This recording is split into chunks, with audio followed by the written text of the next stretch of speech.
अस्सलामु अलैकुम वरहमतुल्लाहि वबरकातुहू। इन्नल हम्दुलिल्लाह नहमदुहु व नस्तईनुहु व नस्तगफिरुहु व नऊज़ु बिल्लाहि मिन शुरूरि अनफुसिना व मिन सय्यिआति अमालिना। मन यहदिहिल्लाहु फला मुदिल्ल लहु व मन युद्लिल फला हादिय लहु। व अशहदु अन ला इलाहा इल्लल्लाह वहदहु ला शरीका लहु व अशहदु अन्ना मुहम्मदन अब्दुहु व रसूलुहु सल्लल्लाहु तआला अलैहि व अला आलिहि व सहबिहि व सल्लम तस्लीमन कसीरा। अम्मा बाद फ़अऊज़ु बिल्लाहि मिनश शैतानिर रजीम।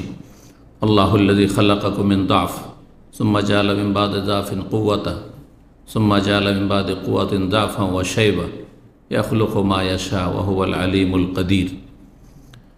सम्मानित दिनी भातृमंडলী, पर्दार आड़ालेर मा एवं बोनेरा, आल्लाह रब्बुल आलमीनेर प्रशंसा एवं प्रिय रसूल सल्लल्लाहु अलैहि वसल्लमेर उपर सलात व सालामेर पर आज बृहस्पतिवार 21 जिलहज 1445 हिजरी मोताबिक 27 जून 2024 आमादेर धाराबाहिक विषयभित्तिक आलोचना এই দিনে হয়ে থাকে। আজকের বিষয় একটি গুরুত্বপূর্ণ বিষয়, আর কোরআন সুন্নাহর কথা সবগুলি গুরুত্বপূর্ণ। আল্লাহ রাব্বুল আলামিন যেন আমাদেরকে সে অনুযায়ী যথাযথ আমলের তৌফিক দান করেন এবং সহি শুদ্ধ জ্ঞান অর্জনের তৌফিক দান করেন। বিষয়বস্তু হচ্ছে বড়দের অধিকার বা হক সম্পর্কে। বড়দের বলতে বিশেষভাবে যারা প্রবীণদের, যারা বয়স্ক মানুষ, বার্ধক্যে পৌঁছে গেছে, তাদের অধিকার সম্পর্কে বিশেষভাবে আজকে আলোচনা করব। তাদের হক রয়েছে সমাজের বা পরিবারের। যেসব বয়োজ্যেষ্ঠ মানুষরা রয়েছেন, প্রবীণ মানুষরা রয়েছেন, তাদের বিশেষ কিছু হক অধিকার আমাদের উপর রয়েছে, সেগুলি তাদের ন্যায্য প্রাপ্য। যদি আদায় করি আমরা ফরজ ওয়াজিব আদায় করব, আর যদি আদায় না করি, গাফিলতি করি, তাহলে ফরজ ওয়াজিব আমরা গাফিলতি করব, গুনাহগার হব। আর যেমন গাফিলতির ধরন হবে তেমন গুনহারও ধরন হবে। যদি গাফিলতি বেশি হয় তাহলে বড় ধরনের গুনাহ হবে। সুতরাং আমাদেরকে এই সম্পর্কেও জেনে রাখতে হবে, কারণ প্রত্যেকের পরিবারে হয় বয়োজ্যেষ্ঠ লোক রয়েছেন, বড়রা রয়েছেন, আর বিশেষভাবে বৃদ্ধরা, আর বিশেষভাবে বৃদ্ধদের মধ্যে, প্রবীণদের মধ্যে মা বাবা, তাদের সাথে কারো তুলনা চলে না। যাদের হক আল্লাহ রাব্বুল আলামিন এবং তার রাসূল সাল্লাল্লাহু আলাইহি সাল্লামের পরে আল্লাহ রাব্বুল আলামিন দিয়েছেন, ওয়াবুদুল্লাহ ওয়া লা তুশরিকু বিহি শাইআন ওয়া বিল ওয়ালিদাইনি ইহসানা ওয়া কাযা রাব্বুকা আল্লা তা'বুদু ইল্লা ইয়্যাহু ওয়া বিল ওয়ালিদাইনি ইহসানা। আল্লাহর হক হচ্ছে তার ইবাদতবন্দি করা, আর ইবাদতবন্দি করলে রাসূলুল্লাহ সাল্লাল্লাহু আলাইহি সাল্লামের আনুগত্য এবং অনুসরণের হক ছাড়া সম্ভব নয়। সেই জন্য আল্লাহর সাথে, আল্লাহর হকের সাথে অতপ্রতভাবে রাসূলুল্লাহ সাল্লাল্লাহু আলাইহি সাল্লাম হক জড়িত। আর তারপরে তখন প্রথম হক অধিকার আসবে পিতা এবং মাতার। আর আমাদের ঘরে আমরা যদি দেখি, যাদের পিতামাতা দুনিয়া থেকে চলে গেছেন, আল্লাহ যেন রহম করেন, রাহিমাহুমুল্লাহ জামিয়ান, ঈমান ইসলামের অবস্থায় যারা চলে গেছেন, আর যারা রয়েছেন তারা প্রবীণ, বয়স্ক, বৃদ্ধ, বার্ধক্যে পৌঁছে গেছে, তাদের হক আরও বেশি, আরও বেশি।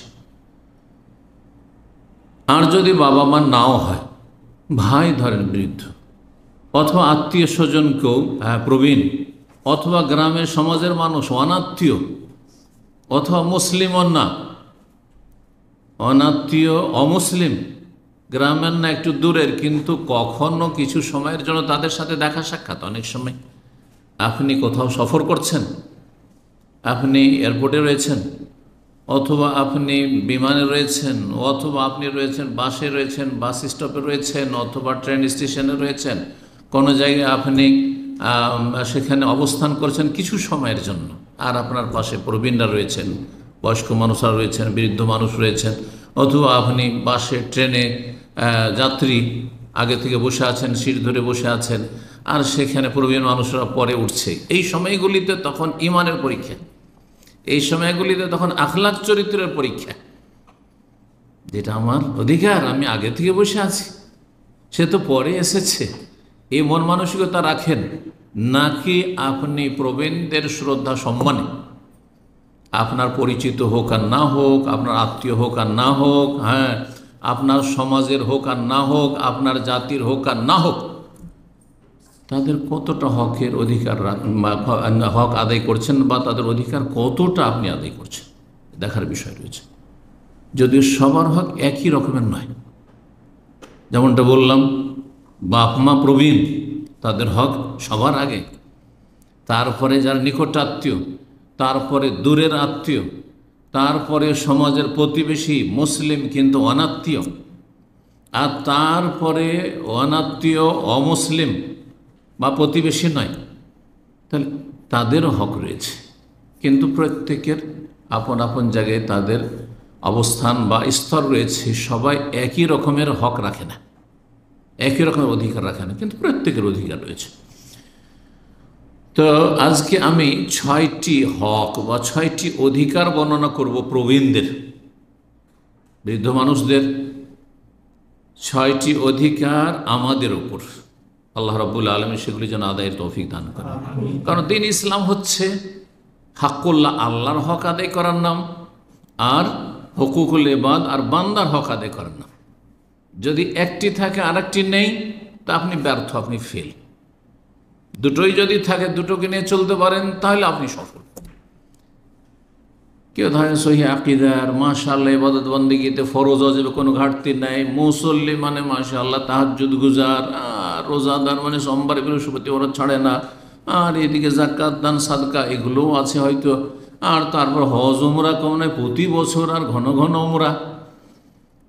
অনেকে আছেন পয়সা আছে মানে হজ করতে প্রতি বছর হজ করছেন, হ্যাঁ, উমরা যখন তখন যাচ্ছেন, সৌদি আরবে আছেন, অথবা পয়সা আছে অনেকে আসতে আছেন, বছরে কয়েকবার করে আসছেন, কিন্তু আল্লাহর হক ঠিক থাকলেও বান্দার হকের ক্ষেত্রে একেবারে উদাসীন, তাহলে সে ফেল আল্লাহর কাছে, সেই ব্যক্তি ব্যর্থ, এবং সে কখনো দুনিয়া আখিরাতে সফলতা লাভ করবে না। কারণ দুনিয়ার নীতিমালা হচ্ছে আল্লাহ রাব্বুল আলামিনের যে সম্মান করে সে সম্মানিত হয়, যে সম্মান করতে জানে সে সম্মানিত হয়। এটা বাস্তব সত্য। আপনি একটা ছোট কচি বাচ্চাকেও যদি সম্মানের সাথে কথা বলেন, তার কাছে সম্মানের আশা করতে পাবো, কিন্তু যদি সম্মান না করেন তাহলে তার কাছে সম্মানের আশা করিয়েন না। মাদ্রাসা স্কুলের যারা শিক্ষক বা যে কোনো শিক্ষা প্রতিষ্ঠান, কলেজ ইউনিভার্সিটিতে ছাত্রদের সাথে যদি সদাচরণ থাকে, তাদের হক আদায় করেন, তাদেরকে যদি যেই হকটা তাদের রয়েছে সেই হকটা যদি ছোটদেরকে দেন, আদর স্নেহ মায়া মমতা নিজের ছেলেদের মতো, হ্যাঁ, এবং তাদের হিতাকাঙ্ক্ষী হয় ইত্যাদি ইত্যাদি, সেগুলো দেন, তারপরে আশা রাখেন তাদের কাছে আমি মান ইজ্জত চাই আর সম্মান চাই, আল্লাহ সেটা ব্যবস্থা করবেন, আল্লাহ ব্যবস্থা। কিন্তু আপনি শুধু নেতা মাথা হয়ে আছেন, অথবা আপনি শিক্ষক হয়ে আছেন, আপনি দায়িত্বশীল হয়ে আছেন, আপনি বস হয়ে আছেন, সেই জন্য সম্মান চাইছেন, আর আপনি আপনার শ্রমিকদের সম্মান করেন না, কোথা থেকে সম্মান পাবেন আপনি? মাল্লাম ইউকাররিম নাফসাহু লা ইউকাররামি, আরবি কবিতা রয়েছে, যে নিজের সম্মান নিজেই বুঝে না সে কখনো সম্মানিত হয় না। তা নিজের সম্মান বোঝার জন্য সম্মান রেখে যাতে আমার সম্মানটা বহাল থাকে, সেই মতো আচরণ করতে হবে অন্যদের সাথে। যাই হোক, কথা ভূমিকা লম্বা না করে ফিরে আসি। সূরা রুমে একটি আয়াত রয়েছে, আয়াত নম্বর 54। আল্লাহ রাব্বুল আলামিন তাতে মানুষের সৃষ্টির স্তরগুলি বর্ণনা করেছেন। মহান আল্লাহ ইরশাদ করেছেন, আল্লাহুল্লাযী খালাকাকুম মিন দাফিন, আল্লাহ সেই সত্তা, আল্লাহ তো তিনিই যিনি হে মানব জাতি তোমাদেরকে সৃষ্টি করেছেন মিন দাফিন, দুর্বল করে, দুর্বল ক্ষীণ করে। ইঙ্গিত করেছেন আল্লাহ রাব্বুল আলামিন এই কথার দ্বারা শুক্রবিন্দুর দিকে। মানুষের প্রথম স্তর হচ্ছে 40 দিন মাতৃগর্ভে শুক্রবিন্দু, শুক্রবিন্দু নুতফা, আর তারপরে দ্বিতীয় 40 কত দুর্বল, কত ক্ষীণ, কত অস্তিত্বহীন। তারপরে দ্বিতীয় 40 আলাকা, জমাট বাঁধা রক্ত, তখন রক্তপিণ্ড। আর তারপরে তৃতীয় 40 120 যখন হচ্ছে, 81 থেকে 120, তখন কি মুদগা মানে গোস্তপিণ্ড, গোস্তপিণ্ড। আর তারপরে রূহ সঞ্চার করা হলো, যেমন নবী সাল্লাল্লাহু আলাইহি ওয়াসাল্লাম সহিহ বুখারী হাদিস। তারপরে কত অসহায়, কত দুর্বল, সুবহান, ধীরে ধীরে ধীরে ধীরে ধীরে গ্রোথ হচ্ছে, তারপরও মাতৃগর্ভ থেকে ভূমিষ্ঠ হচ্ছে, নিজের কোনো ক্ষমতা নেই যে নিজে আমি কোনো কিছু করতে পারবো, চাইতে পারবো, আমার ক্ষুধার কথা বলতে পারবো, আমার ব্যাধির কথা বলতে পারবো, আমার অশান্তির কষ্টের কথা বলতে পারবো, এই ক্ষমতা নেই, প্রকাশ করার কোনো ক্ষমতা নেই। সব কিছু অনুধাবন করতে হচ্ছে মা বাবাকে। সুবহানাল্লাহ। খালাকাকুম মিন দাফিন, দুর্বল করে প্রথম সৃষ্টির সূচনা করেছে আল্লাহর মানব জাতি। সুম্মা জাআলা মিন বাদি দাফিন কুওয়া, তারপরে দুর্বলতার পরে আল্লাহ রাব্বুল আলামিন শক্তিশালী করেছেন। ধীরে ধীরে শরীরে শক্তি আসতে শুরু হলো, আর তারপরে যখন যৌবন আসলো আর রক্ত ধীরে ধীরে ধীরে গরম হতে যাচ্ছে, আর তারপরে যখন সাবালক তখন এমন গরম যে বাপ মায়ের চাইতেও রক্ত গরম আর শরীরে জোর বেশি। নিম্বাদে দাফিন কৌয়া, শক্তিশালী। এই শক্তি থাকলো 40, আর অনেকের হয়তো 40 থেকে 50 সেই শক্তিটাকে ধরে রাখতে পারলাম। আজকাল অধিকাংশ মানুষ পারে না, 30-40 থেকে ডাউন হওয়া শুরু হয়ে যাচ্ছে। যদি আসল হচ্ছে স্বাভাবিক অবস্থা হচ্ছে 40 থেকে 50, আপনার যেটা পূর্ণ শক্তি, সেটা মানসিক শক্তি হোক আর বিবেক বুদ্ধির শক্তি হোক আর শারীরিক শক্তি হোক, সেটা আপনি ধরে রাখবেন বা আপনার থাকবে, বহাল থাকবে, যদি পারিপার্শ্বিক অবস্থা খারাপ না হয়, অর্থাৎ শরীরে কোনো রকমের ব্যাধি, মানসিক বা শারীরিক কোনো ব্যাধি অশান্তি না থাকে। তারপরে যতই শক্তিশালী হন না কেন, 50-এর পরে এখন বা 40-এর পরে ধীরে ধীরে ধীরে এখন মাইনাস হতে লেগেছে। যেন আমরা ছোটোকাল থেকে জানতাম যে এই চশমার যখন প্রয়োজন হয়ে যায়, এটাকে আঞ্চলিক ভাষায়, হ্যাঁ, এই চোখ এখন চশমা চাইছে, না হলে পড়া যাচ্ছে না। কেন আমাদের অবস্থা হয়েছে এখন, অধিকাংশ মানুষের অবস্থা এরকম। এর নামই হচ্ছে চাইলসা। কোত্থেকে চাইলসা শব্দটি? এই 40 থেকে 40 বছর হইলে এখন চশমার প্রয়োজন। তার মানে দৃষ্টিশক্তি দুর্বল হতে লেগেছে। জি, কারো হয়তো 40-এ লাগে না, কিন্তু 50-এ লাগছে। ব্যতিক্রম 1000 একজন লাগছে না, সেটা তো আর গণ্য করা যায় না। তো এইভাবে প্রতিটি অঙ্গ প্রত্যঙ্গ দুর্বল হতে লাগছে। সুম্মা জাআলা মিন বাদি কুওয়াতিন দাফান ওয়া শাইবা, অতঃপর শক্তিশালী করার পরে আল্লাহ রাব্বুল আলামিন কি করেছেন? আবার দুর্বলতায় উপনীত করেছেন, দুর্বলতায় ফিরিয়ে দিয়েছেন। এবং শাইবা, এখানে আরেকটি কথা বাড়িয়েছেন, যখন মাতৃগর্ভে ছিল বা শিশু অবস্থায় ছিল তখন শুধু দুর্বলই ছিল, কিন্তু এইখানে দুর্বলতার দিকে ফিরে এসে তার সাথে শাইবা, বার্ধক্যে উপনীত হয়েছে, বুড়ো হয়ে গেছে। এখন ব্রেন ওইভাবে কাজ করছে না, শরীর ওইভাবে কাজ করছে না, অঙ্গ প্রত্যঙ্গ কাজ করছে না, শরীর অচল হয়ে যাচ্ছে, একটুতেই কষ্ট হচ্ছে, ইত্যাদি ইত্যাদি। এখন পয়সা হয়েছে কিন্তু পেট হজম করতে পারছে না, শরীরে গ্রহণ করতে পারছে না। সুবহানাল্লাহ। অধিকাংশ লোকে ভুক্তভোগী। একলক্ষ মায়াশা, আল্লাহ যা চান তাই সৃষ্টি করেন। আল্লাহর সৃষ্টিতে কেউ হস্তক্ষেপ করতে পারে না। ওয়াহুয়াল আলিমুল কাদির, তিনি সর্বজ্ঞ, সব কিছু জানেন এবং তিনি মহাশক্তিধর আল্লাহ রাব্বুল আলামিন। তো প্রথম হক, 6টি হক আজকে বর্ণনা করব প্রবীণদের। প্রথম হক হচ্ছে তাদের সাথে আপনি সদ্ব্যবহার করবেন, সদাচরণ করবেন, ভালো আচরণ করবেন। যেটাকে ভালো আচরণ বলে, আমি সহজ ভাষায় বোঝাই, ভালো আচরণ কোনটা? যেটা আপনি মনে করেন যে আমার সাথে আপনারা যে আচরণটা করলে আমি ভালো মনে করি, খুশি আপনাদের ওপর, ওটাই আপনাদের সাথে আমি করব। এর চাইতে ভালো সংক্ষেপে আর বোঝানো সম্ভব না। নাহলে একটা একটা একটা ভালো, হ্যাঁ, কথার দ্বারা, কাজের দ্বারা, চলাফেরার দ্বারা, ওঠা বসা, রুমে, ঘরে, বাইরে ইত্যাদি সব কিছুতে না। আপনি নিজের জন্য যেটা ভালোবাসেন সেটা আমার জন্য ভালোবাসবেন। নবী সাল্লাল্লাহু আলাইহি ওয়াসাল্লাম এই ফর্মুলা বলে দিয়েছেন, লা ইউমিনু আহাদুকুম হাত্তা ইউহিব্বা লিআখিহি মা ইউহিব্বু লিনাফসিহি। অতক্ষণ পর্যন্ত সত্যিকার অর্থে মুমিন ইমানদার হতে পারবে না যতক্ষণ নিজের জন্য যেটা ভালোবাসে একজন মানুষ, সেটা অন্যের জন্য, অন্য মুসলিম ভাইয়ের জন্য, অন্য মানুষের জন্য ভালো না বাসে। শুধু মুসলিমের বিষয় নয়, যদি মুসলিমের অধিকার বেশি, কিন্তু মানুষ হিসাবে তার অধিকার রয়েছে, পার্থিব অধিকারগুলি যে রয়েছে, এই ক্ষেত্রে কিন্তু মুসলিম অমুসলিম সমান। আমানতের ক্ষেত্রে, সততার ক্ষেত্রে, আর ওয়াদা পূরণের ক্ষেত্রে ইত্যাদি ইত্যাদি, বিশ্বাসঘাতকতা না করা, ধোঁকাবাজি না করা ইত্যাদি, সবগুলি সব মুসলিম অমুসলিম সমান বিধান ইসলামের। এটি ইসলামের বড় সৌন্দর্য, জি, যেটা আমাদের অমুসলিমদের সামনে উপস্থাপনা করতে হবে যে আমার প্রতিষ্ঠান একজন মুসলিমের প্রতিষ্ঠান, সেখানে একজন অমুসলিম চাকরি করে আর একজন মুসলিম চাকরি করে, আর একই পেশায় চাকরি করে, সমান অধিকার রাখে, স্যালারি সমান, সুযোগ সুবিধার অধিকার রাখে। ধর্মের ভিত্তিতে স্যালারিতে, সুযোগ সুবিধা, ফ্যাসিলিটিতে কম বেশি করা যাবে না। আপনি আপনার মুসলিম ভাই হিসাবে আলাদা তার সাথে সদাচরণ করছেন, এটা ভিন্ন বিষয়, কিন্তু আপনার কর্মস্থলের বাইরে সেটি হবে। তো সদাচরণ করতে হবে প্রবীণদের সাথে, তাদের যে সব অধিকারগুলি রয়েছে, হক রয়েছে। এখন ঘরেই বাপ মা বৃদ্ধ, অথবা বড় ভাই বৃদ্ধ, হ্যাঁ, দাদা দাদি বৃদ্ধা, নানা নানি বৃদ্ধ, হ্যাঁ, তো ঘরেই আপনার পরিবার কাছে, এবং তাদের ক্ষেত্রে যেসব দায়িত্বগুলো রয়েছে, কর্তব্য রয়েছে, সেগুলি আঞ্জাম দিতে হবে, সম্পাদন করতে হবে। তাদের যেসব সমস্যাগুলি রয়েছে সেগুলি সমাধান দিতে হবে।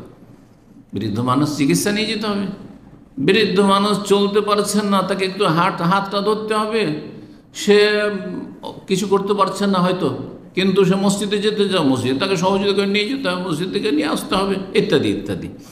যে কোনো রকমের শারীরিক অথবা আপনার অন্য অন্য যেসব আর্থিক যেসব সমস্যাগুলি হতে পারে, মানুষ যখন বৃদ্ধ হয়ে গেছে তখন কর্মহীন হয়ে গেছে, কাজকামও করতে পারছেন না, হয়তো ইনকাম সোর্স নেই, সুতরাং তার এই সমস্যা, আর্থিক সমস্যার সমাধান করতে হবে। এবং তার যদি কোনো দুশ্চিন্তা থাকে, শোক থাকে, মনোকষ্ট থাকে, সেগুলি দূরীকরণের যথাসাধ্য চেষ্টা করতে হবে, সেগুলি দূর করার চেষ্টা করতে হবে, পাশে দাঁড়াইতে হবে, সমবেদনা জ্ঞাপন করতে হবে, উৎসাহিত করতে হবে, আশ্বস্ত করতে হবে। সুনানে তিরমিজির হাদিস, আনাস বিন মালিক রাদিয়াল্লাহু তাআলা আনহু বর্ণনা করছেন, দলিল হিসাবে বলি, বলছেন যা আশা এখন ইউরিদুন নবী সাল্লাল্লাহু আলাইহি সাল্লাম, জনক বৃদ্ধ ব্যক্তি নবী সাল্লাল্লাহু আলাইহি সাল্লামের সাথে সাক্ষাতের জন্য আগমন করলো। ফাআবতাল কওম আনহু আইয়ুআসসিউ, লোকটি বৃদ্ধ মানুষ, আর লোকেরা মজলিসে বসে আছে, মজলিস ভরপুরে আছে, জায়গার একটু সংকীর্ণতা আছে, অভাব আছে, তো লোকেরা নবী সাল্লাল্লাহু আলাইহি সাল্লামের সাথে সাক্ষাৎ করতে এসছে, তাকে লোকেরা নিজ নিজ জায়গাতে একটু সরে গিয়ে বা একটু জায়গা দিবে তাকে, এইরকমটা করতে একটু বিলম্ব করেছে। সাথে সাথে আপনি জায়গার ব্যবস্থা করে দেন, কারণ একজন মুরব্বী মানুষ, আপনাদের মধ্যে অনেকে যুবক এখানে আছে, আর আমাদের অনেক সময় এই সিটগুলি ফুল হয়ে গেছে, কোনো সিট নেই, আর আপনি যুবক মানুষ, এই নয় যে আপনি খুঁজে নেন এখন বৃদ্ধ মানুষ আপনার চাইতে বয়সের, বা বিশেষ করে 50, 60, 70 হয়ে গেছে, না, আপনি জায়গা ছেড়ে দেন, তিনি বসে যাবেন, আর আপনি উঠে গিয়ে আপনি বন্দোবস্ত করেন আপনার বসার, আপনি ব্যবস্থা করেন।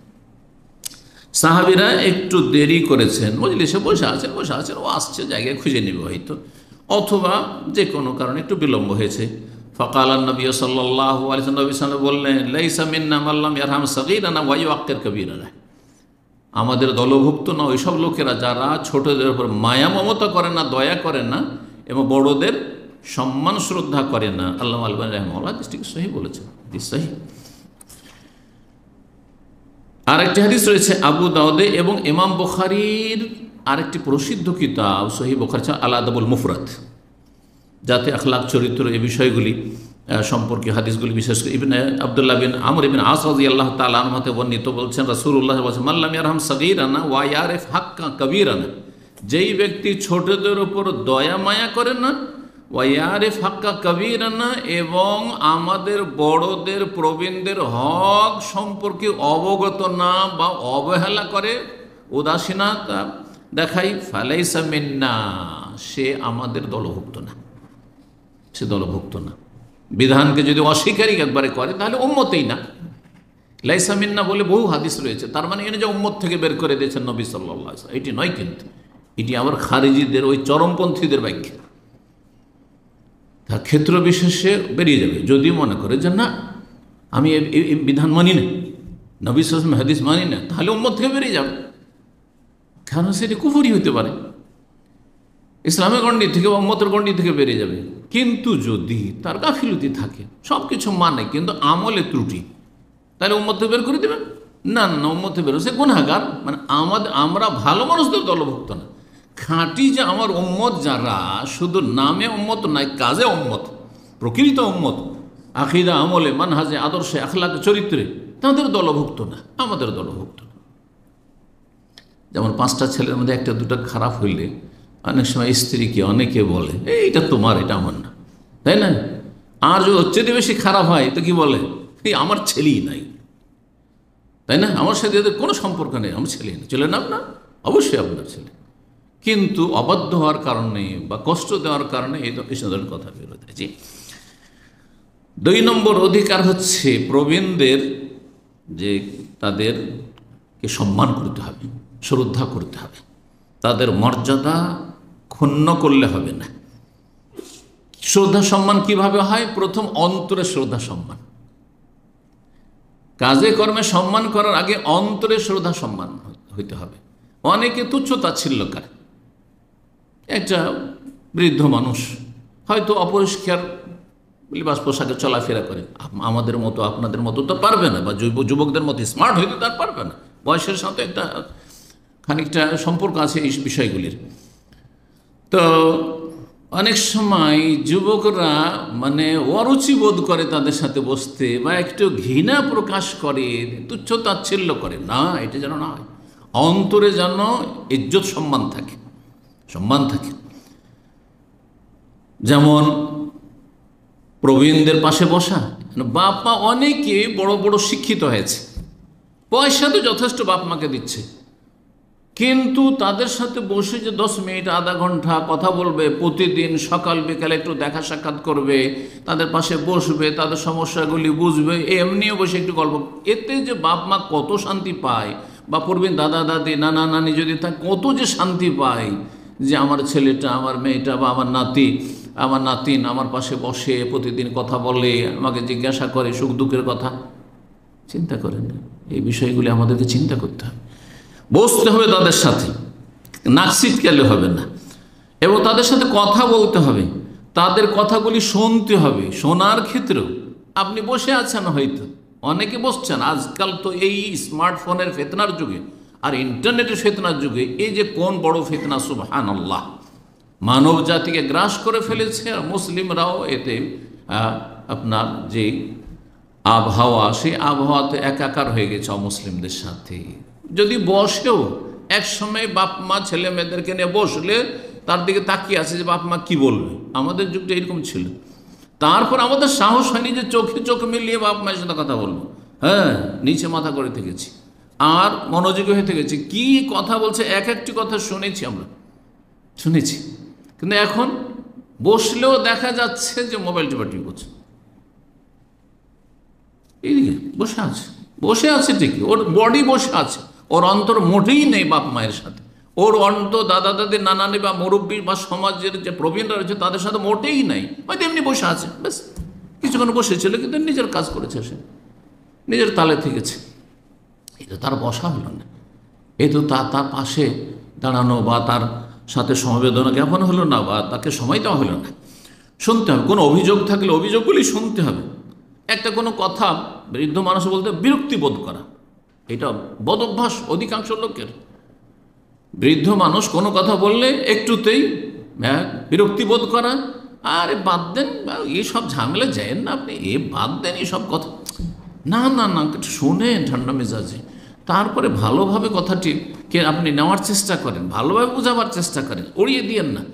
জি, কারণ তারও বিবেক বুদ্ধি আছে, সে এতদিন ধরে মানুষ চড়িয়েছে দীর্ঘদিন, যথেষ্ট তার জ্ঞান আছে আপনার যে আচার আচরণটা কোন দিকে যাচ্ছে বুঝছে সে ভালো করে। জি, সে প্রকাশ হয়তো করছে না দুর্বলতার কারণে, তার দুর্বলতা যে আপনার উপর নির্ভরশীল, আপনার ঘরে খাচ্ছে, আপনার মুখাপেক্ষী ইত্যাদি, অথবা দুর্বল হয়ে গেছে। সেই জন্য ইমাম মুহাম্মদ বিন ইসহাক রাহিমাহুল্লাহ বর্ণনা করেছেন যে লাম্মা দাখালা রাসূলুল্লাহ সাল্লাল্লাহু আলাইহি ওয়াসাল্লাম মক্কাতে ফাতিহান, মক্কা বিজয়ের সময় যখন নবী সাল্লাল্লাহু আলাইহি ওয়াসাল্লাম মক্কায় প্রবেশ করলেন আর মসজিদ হারামে প্রবেশ করলেন, আতা আবু বকরিন আনহু বিআবিহি ইয়াকুদুহু, সবাই যারা অমুসলিম ছিল এতদিন পর্যন্ত, কাফের ছিল, ইসলাম গ্রহণ করেননি, ইয়াদখুলুনা ফি দীনিল্লাহি আফওয়াজা, মক্কা বিজয়ের পরে দলে দলে এসে ইসলাম গ্রহণ করছে। এতদিন পর্যন্ত আবু বকর সিদ্দিক রাদিয়াল্লাহু তাআলার বাবা আবু কুহাফা কট্টর ইসলাম গ্রহণ করেন, কারণ হাড়হাড্ডি বুড়ো হয়ে গেছে। আর বুড়া হাড়হাড্ডিতে হক কথা সত্য কথা ঢোকানো আর মানিয়ে নেওয়া এত সহজ নয়। যার ফলে বেদাতি সমাজ আপনি যান, অধিকাংশ হেদায়েত হয়েছে যুবক যুবতীরা, 40-এর নিচে যারা আছে, 50 হলে এতদিন করে এলাম আর এখন যদি এটাকে বলি যা এটা ভুল, তার মানে আমাদের মানহানি, এই যে আঘাত লাগছে। মানুষকে কি বলবে, এতদিন ভুল করে এলাম, সারা জীবন তাহলে সব বরবাদ হলো, আমাদের নামাজ সব বরবাদ হয়ে গেল, আমাদের ইবাদতবন্দি সব বরবাদ হয়ে গেল। এই নিয়ত পড়তে হবে না, তো যাই নামাজে দোয়া পড়তে হবে না, সম্মিলিত মোনাজাত করতে হবে না, শবে বরাত করতে হবে না, মিলাদ করতে হবে না। আমরা ভুলেছিলাম, এদের ছোট হয়ে যাচ্ছি যে শয়তান ওখানে কিন্তু কি করছে, ওয়াসওয়াসা দিয়ে কুমন্ত্রণা দিচ্ছে, বিভ্রান্ত করছে যে আমি ছোট হয়ে যাচ্ছি যে ছোটদের কাছে। হ্যাঁ, না না, ছোট হওয়া যাবে না, জাহান্নামে চলে যায় কিন্তু ছোট হওয়া যাবে না। যার ফলে বেদাতি বুড়োগুলো অধিকাংশ হেদায়েত হয়, ইল্লা মাশাআল্লাহ 80-90 বছরে অনেকে হেদায়েত হয়েছে। মানে কিং ফাহাদ পেট্রোলিয়াম ইউনিভার্সিটিতে এক ভাই ছিলেন এখানে, তো তিনি মাস্টার্স অথবা পিএইচডিতে ছিলেন, আর তিনি আসা যাওয়া করতে খুব নিয়মিত আমাদের সেন্টারে আসতেন। কয়েক বছর আগে, করোনার আগে তিনি চলে গেছেন। ওনার দাদা আমার আলোচনা করে শুনেছে, তার 90 বছরের বেশি বয়স, একবারে শেষ বয়সে তারপরে ইন্তেকালও করেছেন রাহিমাহুল্লাহ তাআলা। তো তিনি এই আলোচনাগুলি পাওয়ার পরে বড় আক্ষেপ করে ওই ভাই আনিসুর রহমান আমাকে এসে, আমার দাদা বলছে যে এই আলোচনাগুলি যদি আমি আমার যৌবনকালে পেতাম, এই কথাগুলি যদি আমি শুনতে পেতাম, জীবনে কেউ শোনায়নি। আমরা তো ওই পরম্পরা ধর্মকর্ম করেছি, নামাজ রোজা তো করেছি, কিন্তু সব বেদাতি তরিকা। নাওয়াইতা নাসমা গাদান দিয়ে রোজা রেখেছি, হ্যাঁ নাওয়াইতো দিয়ে নামাজ শুরু করেছি, আর এইসব যত বেদাত সব করেছি, নেকিও করেছি, গুনাহও করেছি, কিন্তু এইভাবে আল্লাহ জানে কবুল হবে কি, আল্লাহ মাফ করবেন হয়তো। হেদায়েত হয়েছে, কিন্তু ব্যতিক্রম অধিকাংশ যারা প্রবীণ তাদেরকে হেদায়েত হইতে শয়তান বেশি বাধা দেওয়ার সুযোগ পায়। শয়তান সব জায়গায় সুযোগ নেয়, কিন্তু সেখানে গিয়ে বেশি সাকসেস হয়। আবু বকর রাদিয়াল্লাহু তাআলা আনহু তার বাবাকে হাত ধরে টানতে টানতে নিয়ে আসলেন কার কাছে? নবী সাল্লাল্লাহু আলাইহি ওয়াসাল্লামের কাছে, ইসলাম কবুল করার জন্য, যে আমার আব্বা ইসলাম কবুল করবে। বাড়ি থেকে বৃদ্ধ বাবা অনেক বেশি বৃদ্ধ হয়ে গেছেন, কোনো রকম করে কষ্টে চলছেন, তাকে নিয়ে আসছে যে রাসূলুল্লাহ সাল্লাল্লাহু আলাইহি ওয়াসাল্লামের কাছে গিয়ে আপনাকে কালেমা পড়ে মুসলমান হইতে হবে, চলেন।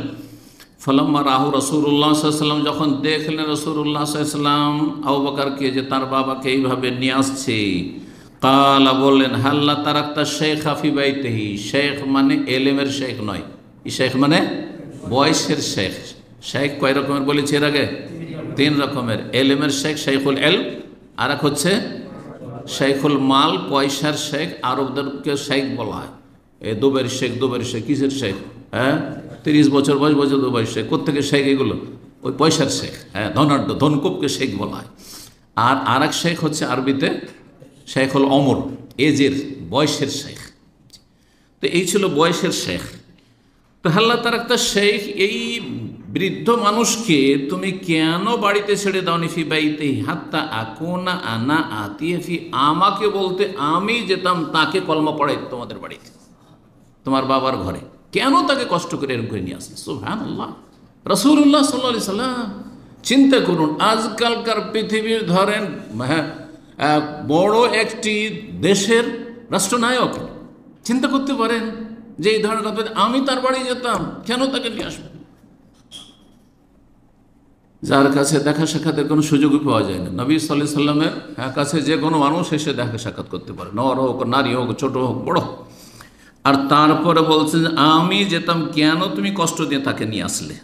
আবু বকর সিদ্দিক রাদিয়াল্লাহু তাআলা জবাব বললেন, ইয়া রাসূলুল্লাহ হুয়া আহাক্কু আন ইয়ামশিয়া ইলাইকা মিন আন তামশি আনতা ফি। আপনি কেন তার কাছে যাবেন?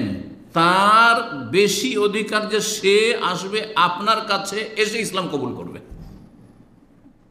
কারণ মানুষের পিপাসা লাগলে কূপের কাছে, যেটা কূপ আসে না আমার কাছে, কথা বোঝা গেছে না? কূপের কাছে আমাকে যেতে হয়। সুতরাং তাকে যদি জাহান্নাম থেকে বাঁচতে হয়, আমার বাবাকে জান্নাত পেতে হয়, আপনার কাছে সে আসবে, আপনি কেন তার বাড়ি যাবেন আর তাকে ইসলাম কবুল করাতে যাবেন? এই জন্য আমি নিয়ে এসেছি, আপনাকে বলিনি, আমি জানাইনি যে আমার আব্বা ইসলাম কবুল করবে। যদি জানাইতাম আগে থেকে যে আমার আব্বা ইসলাম কবুল করবে, তা আপনি আমার বাড়ি আগেই চলে যেতেন। তা সে আসুক, এসে আপনার সাথে দেখা করুক আর ইসলাম কবুল করুক। ফাজিলা সাহবাইনে আদিহিন, নবী সাল্লাল্লাহু আলাইহি ওয়াসাল্লাম সামনে বসালেন, প্রবীণ ব্যক্তি, অন্যরা আছে কিন্তু সামনে বসালেন। দূরে নয়। জি, এটা হচ্ছে বাণিজ্য। তারপরে আমি যেতাম, তাকে কেন কষ্ট দিলে? এগুলি হচ্ছে আমাদের জন্য শিক্ষণীয় বিষয়। নবী সাল্লাল্লাহু আলাইহি ওয়াসাল্লামের আদর্শ, উসওয়া হাসানা। সুম্মা মাসাহা রাসূলুল্লাহ সাদরাহু, তারপরে রাসূলুল্লাহ সাল্লাল্লাহু আলাইহি ওয়াসাল্লাম তার সিনাই, বুকে হাত বুলালেন, হাত ফিরালেন। বরকতের জন্য নবী সাল্লাল্লাহু আলাইহি সাল্লামের হাতে বরকত ছিল, প্রতিটি অঙ্গ প্রত্যঙ্গে বরকত ছিল, তার পোশাকে বরকত ছিল, তার চুলে বরকত ছিল, তার ঘামে বরকত ছিল, তার সব কিছু থুথুতে বরকত ছিল। কিন্তু আমার আপনার ক্ষেত্রে এই তাবারুকের রাখা, বিশ্বাস রাখা, এটা বেদাতি বিশ্বাস, বরং সেটা শিরকও পৌঁছিতে পারে। এটা হচ্ছে সহিহ আকীদা, বিশুদ্ধ আকীদা, বিশুদ্ধ আকীদা, ভালো করে মনে রাখবেন। তাবারুকের ক্ষেত্রে নবী সাল্লাল্লাহু আলাইহি ওয়াসাল্লামের পরে কেউ আবু বকর ওমরের পোশাক থেকে অথবা থুথু থেকে অথবা ঘাম থেকে অথবা চুল থেকে, পশম থেকে কেউ বরকত হাসিল করেননি। যদি এই মর্যাদা আবু বকর ওমর ওসমানকে সাহাবীরা না দিয়ে থাকেন, তাহলে আমাদেরকে, আলেমদেরকে, মুরব্বীদের, বুজুর্গানে দিনকে আপনি কেন দিবেন? এটা কোথায়? এখানে বেদাতি আর সুন্নাহর অনুসারীর মাঝে স্পষ্ট পার্থক্য আপনি করতে পারবেন। যতগুলি মহল দেখেন ভারত, বাংলাদেশ সংখ্যাগরিষ্ঠ, তাদের কাছে এই তাবারুক আছে। এক পরিবার দাওয়াত দিয়েছে, অনেক আগে যখন মদিনায় লেখাপড়া করতাম, তখন তো বয়স বেশি হয়নি, 25 বছর বয়স। সেই সময় বাড়িতে দাওয়াত দিয়েছে, কিন্তু খুব ভালোবাসতো, সে সরকারি চাকরি করতো, আর এখনও সম্পর্ক তার সাথে আছে। তো তার বাড়িতে দাওয়াত দিয়েছে আর ঘরে বসে খাওয়াচ্ছে, আর তার মধ্যে পর্দার আড়াল থেকে তার স্ত্রী বলছেন যে শেখকে একটু রেখে দিতে বলেন, একটু খাবার রেখে দিতে বলেন। বলছেন না না না, এটা ইসলামে নেই, কারণ তারা হচ্ছে অন্য ঘরানা, ওই বেদাতি ঘরানার লোক, তো ওই বিশ্বাস নিয়ে এসে বলছে। আর আমি তো কোরআন সন্ন্যার ঘরানাতে পয়দা হয়েছি, আলহামদুলিল্লাহ, আর কোরআন সন্ন্যায় চর্চা করছি, আর মদিনায় লেখাপড়া করছি, তো আলহামদুলিল্লাহ। এই হক কথাগুলি আমাদের দেশে আলেমরা বলবে যে না না না, এইসব নেই, না তাবারুক নিচ্ছে। কেন তাবারুক নিচ্ছে? মোসাফা করার পরে এই বুকে হাত ফিরাচ্ছেন কেন? এটা কেন? এগুলো বেদাতি কাজ। যাই হোক, নবী সাল্লাল্লাহু আলাইহি ওয়াসাল্লাম তার সিনাই কি করলেন? হাত ফিরালেন। সুম্মা কাল, তারপর আসলেম, বাবা তুমি ইসলাম কবুল করো। ফাসলামা, আবু কুহাফা মুসলমান হয়ে গেল। মুসনাদ আহমদে হাদিসটি রয়েছে, হাদিসের সনদ হচ্ছে হাসান। 3 নম্বর অধিকার হচ্ছে বড়দেরকে ডাকবেন, হ্যাঁ, সমবয়স্কদের মতো সম্বোধন করে নয়, ছোটদের মতো করে সম্বোধন করে না, তাদের নাম ধরে ডাকবেন না। ধরেন আপনার বাপ মা নয়, হ্যাঁ, আর দাদা দাদি, নানা নয়, তাদের নাম তো আমাদের সমাজে সাধারণত ধরে না, ঠিক না? কিন্তু গ্রামের ধরেন কেউ বুড়ো মানুষ, হ্যাঁ, বুড়ি মানুষ, আর নাম ধরে ডাকছেন। আপনার বয়স হচ্ছে 30 আর 40, আর তার বয়স হচ্ছে 80, আর নাম ধরে আপনি ডাকছেন। না, এটা বেয়াদবি, এটা তার হকের ক্ষেত্রে আপনার গাফিলতি, উদাসীনতা, অজ্ঞতা। তো বড়দেরকে ডাকবেন এমন নামে বা এমন উপাধিতে যেটা তাদের কাছে পছন্দনীয়, তারা যেটাকে ভালোবাসে। এবং যদি সেখানে প্রচলন থাকে কুনিয়াত, উপনাম দিয়ে ডাকা, উপনাম দিয়ে ডাকবেন, হ্যাঁ। তারপরে নরম সম্বোধন করবেন, নম্র সম্বোধন করবেন, আর যেই সম্বোধনটা বেশি মানুষের জন্য আকর্ষণীয় সেইভাবে সম্বোধন করে বলবেন। একজন 70-80 বছরের মানুষ সামনে চলে যাচ্ছে, আর পেছন থেকে ও শোনেন, বেয়াদবি হইল না? এটা কি আদব হইল? না, এটা আদব হইল না। কেন আমাদের সমাজের লোকের তো কোনো আলেমের ক্ষেত্রে এটা করবেন না। শোনেন না, দৌড় দিয়ে যাবে, পাশে গিয়ে কথা বলতেন। তাহলে আলেমের আপনি সম্মান করতে যাচ্ছেন না, আপনি মুরব্বীর কেন সম্মান করতে যাচ্ছেন, প্রবীণের কেন সম্মান করতে যাচ্ছেন না? এটা করবেন না। যেমন আরব দেশে কুনিয়ত দিয়ে ডাকা, উপনাম দিয়ে, মানে আবু ফুলান, অমুকের বাবা, আবু আবদুল্লাহ, হ্যাঁ বলছে না, হ্যাঁ, আবু ফাহাদ, আবু ফয়সাল, ডাকছে না? আমাদের দেশে কি নাই? আছে, কিন্তু বাংলায় আছে, সেজন্য বুঝছেন না হয়তো। অমুকের মা, আমাদের দেশে নাম ধরে ডাকে না, বাচ্চা হয়ে গেলে অমুকের মা, হ্যাঁ, অমুকের বাপ, বড় ছেলে বড় মেয়ের নামে অমুকের বাবা, অমুকের মা বলে ডাকা। তো এইভাবে ডাকবেন আপনি। শ্রদ্ধা সম্মানের খেয়াল রাখবেন, তার মর্যাদার খেয়াল রাখবেন। তারপরে যেন আমাদের সমাজে এটা ভালো। এক সময় চাচা বলতো, অনেকে তো আপনার চাচা বলতো টিটকারির জন্য, ঠাট্টা উপহাসের জন্য। যেমন হিন্দুরা মুসলিমদেরকে দাঁড়িয়ে দেখলে চাচা চাচা, তারপরে আমাদের সমাজের যারা বেদিন নাস্তিক টাইপের তারা মুরব্বী দাঁড়িয়ে দেখলে যদি 30 বছর বয়স আর দাঁড়িয়ে যদি দেখে তো চাচা, অথচ তার চাইতে বয়সে ছোট হবে। এরা হচ্ছে শয়তান, এরা হচ্ছে শয়তান। কিন্তু এমনিতে একজন মানুষ দাড়ি পেয়ে গেছে আর আপনার বয়সে, তার ছেলের বয়সে, তাহলে তাকে চাচা বলবেন বা আঙ্কেল বলবেন, হ্যাঁ, যেটাতে মানুষ খুশি হবে। আঙ্কেল কেমন আছেন, চাচা কেমন আছেন, খুব খুশি হবে। বাবাজি কেমন আছেন, যেমন আমাদের সমাজে বাবাজি কেমন আছেন বা বাবজি কেমন আছেন, যেখানে যে এরকম ডাকা রয়েছে সেভাবে ডাকা, যে তো এইভাবে রাখতে হবে এবং যার যে মর্যাদা সেখানে তাকে রাখতে হবে, সমাজে যে মর্যাদা রয়েছে। এই মর্মে উমামা ইবনে সাহল রাদিয়াল্লাহু তাআলা আনহু বলছেন, সাল্লাইনা মা ওমর ইবনে আব্দুল আজিজ যোহর। ওমর ইবনে আব্দুল আজিজ রাহমাতুল্লাহি আলাইহি খলিফা ছিলেন এবং ন্যায়পরায়ণ খলিফা ছিলেন। যদি উমাইয়া বংশের মাঝখানে এসেছেন, কিন্তু তিনি খোলাফায়ে রাশেদিনের আদর্শের অনুসারী ছিলেন। আবু বকর, ওমর, ওসমান, আলী আর হাসান, তারপরে তার স্থান, তাকে খলিফায়ে রাশেদ বলা হয়েছে, পঞ্চম বা ষষ্ঠ। যদি হাসান রাদিয়াল্লাহু 6 মাসের খেলাফত তাকে পঞ্চম বলেন, তাহলে ষষ্ঠ খলিফা হচ্ছেন খলিফা রাশেদ এই উম্মতের ওমর ইবনে আব্দুল আজিজ রাহমাতুল্লাহ আলাইহি। মাত্র অল্প সময় ছিলেন, যেহেতু এত বেশি ন্যায় নীতি অবলম্বন করেছিলেন তিনি যে তার নিজের বংশের লোকেরা শত্রু হয়ে তাকে বিষ দিয়ে মারিয়ে দিয়েছিলেন। ভালো মানুষকে সমাজের লোক চাই না কখনো। এখনও দুর্নীতির বিরুদ্ধে কেউ যদি সোচ্চার হয়, হ্যাঁ, যে ঘুষখোর কোনো অফিসার থাকতে দেবো না, তো তার জীবন নিয়ে টানাটানি হয়ে যাবে, না হয় তার সেখানে টিকায় মুশকিল হয়েছে, চাকরিতে টিকা মুশকিল। আজকাল বাস্তব অবস্থা। তো ওমর ইবনে আব্দুল আজিজ রাহমাতুল্লাহি আলাইহি খলিফায়ে রাশেদের সাথে সালাত আদায় করলেন উমামা ইবনে সাহল। সুম্মা খারাজানা হাত্তা দাখালনা আলা আনাস। তারপরে আমরা বেরোইলাম সালাত থেকে, মসজিদ থেকে। আর তার আনাস ইবনে মালিক রাদিয়াল্লাহু বাসরাই। তো আনাস রাদিয়াল্লাহু তাআলা আনহুর কাছে আমরা প্রবেশ করলাম, তখন বৃদ্ধ হয়ে গেছেন তিনি। ফাওয়াজাদনাহু ইউসাল্লিল আসর, দেখছি যে তিনি আসরের সালাত আদায় করছেন। জোহর পড়ে গেছেন কার সাথে? ওমর ইবনে আব্দুল আজিজ রাহমাতুল্লাহর সাথে জামাতে, আর তিনি আসর পড়ছেন বাড়িতে। যেহেতু তিনি অচল হয়ে গেছেন শেষ বয়সে, তো বাড়িতে তিনি আসর পড়ছেন। ফাকুলতু, আমি জিজ্ঞেস করলাম, ইয়া আম্মে, চাচা, এই যে আম্মে, ইয়া আম্মে আঙ্কেল। জি হ্যাঁ। তাহলে একটা টেলিফোন উঠিয়ে হোক অথবা সামনে হোক, হ্যাঁ, যারা ছোট তারা বড়োদেরকে আঙ্কেল বলে সম্বোধন করবে। আজকাল আঙ্কেলটা প্রচলিত হয়েছে, অসুবিধা নেই, ইংলিশে বললেও অসুবিধা নেই। আর যদি ওখানে সেখানে প্রচলন চাচার থাকে তো চাচা, বাবার থাকে তো জি বাবা, কেমন আছেন, জি, যেই ভাষা সেখানে প্রচলন থাকে যাতে শ্রদ্ধা সম্মান প্রকাশ পায়। ইয়া আম্মে এখনও রয়েছে আরব দেশে, বড়োদেরকে, মুরব্বীদেরকে আম্মি কে হল হাল, জি। মাহাদিহি সালাত আল্লাতী সাল্লাতা, ই আবার কোন সালাত পড়ছেন আপনি এই সময়ে? আমরা জোহর পড়ে আপনার বাড়ি আসছি, হয়তো কিছুক্ষণ লেগেছে, কিছু লেট হয়েছে, কিন্তু তারপরেও আসর মানে মসজিদে আসরের সময় এখনো হয়নি। কালা আল আসর, আসর পড়ছি। কালা হাজি সালাতু রাসূলিল্লাহ, আপনি এখন আসর পড়ছেন? বলছে হ্যাঁ, তোমরাই ভুল করছো, তোমরাই বিলম্ব করে দিয়েছো। ওমর আব্দুল আজিজ বা ওমাইয়াদের যুগে, হয়তো ওমাইয়া শাসকদের আমলে হয়তো কি, ওমর ইবনে আব্দুল আজিজের আগে থেকে একাই যে রাষ্ট্রপ্রধান হয় সব কিছুর সিদ্ধান্ত পুরোপুরি নিতে পারে না। কিছু কিছু বিষয় রয়েছে মানুষ অপারগ, একমাত্র কে অপারগ নন? আল্লাহ রাব্বুল আলামিন। আল্লাহ যা চান ওয়াফালুল্লাহু মা ইয়াশা, কিন্তু রাষ্ট্রনায়ক চেয়েও মন থেকে চাই যে এটা করবো, তারপর করতে পারে না। ঠিক, আমরা জানি এরকম বহু রাষ্ট্রনায়ককে জানি যারা চায় যে ইসলামী আইনের বাস্তবায়ন হোক, দণ্ডবিধান কায়েম হোক, কিন্তু তারাও অপারগ।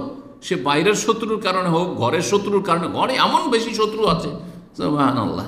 জি জি, কোন একটি দেশের কথা বলছি, মুসলিম দেশ, যে দেশ ইসলামের দোহাই দিয়ে আপনার স্বাধীন করা হয়েছিল অথবা আলাদা পৃথক করা হয়েছিল, সেখানে কোনো একজন ভালো শাসক তিনি সমস্ত পতিতা ব্যবসাখানাকে নিষিদ্ধ করে দিলেন আর একবারে গুড়িয়ে দিলেন। তখন যারা দেশের নাস্তিক, ইসলামের শত্রু, যারা নারীদেরকে নিয়ে ভোগবিলাস করতে চায়, নোংরামি করতে চায়, তারা এই পতিতাদেরকে, বেশ্যাদেরকে নিয়ে বিশাল মিছিল বের করে, বিক্ষোভ মিছিল বের করে দিল, দেশের চলাফেরা অচল করে দিল। দেখছেন না, তো ঘরে কত শত্রু আছে, বাইরের শত্রু তো আছেই। চিন্তা করেছেন বিষয়গুলি? কিন্তু আমরা তো মনে করছি যে না, খুব সহজ মনে হয়, কোন ফায়া কোন বললেই মনে হয় হয়ে যাবে। হ্যাঁ, কিন্তু অনেক সময় অপারগ, পেরে উঠছে না।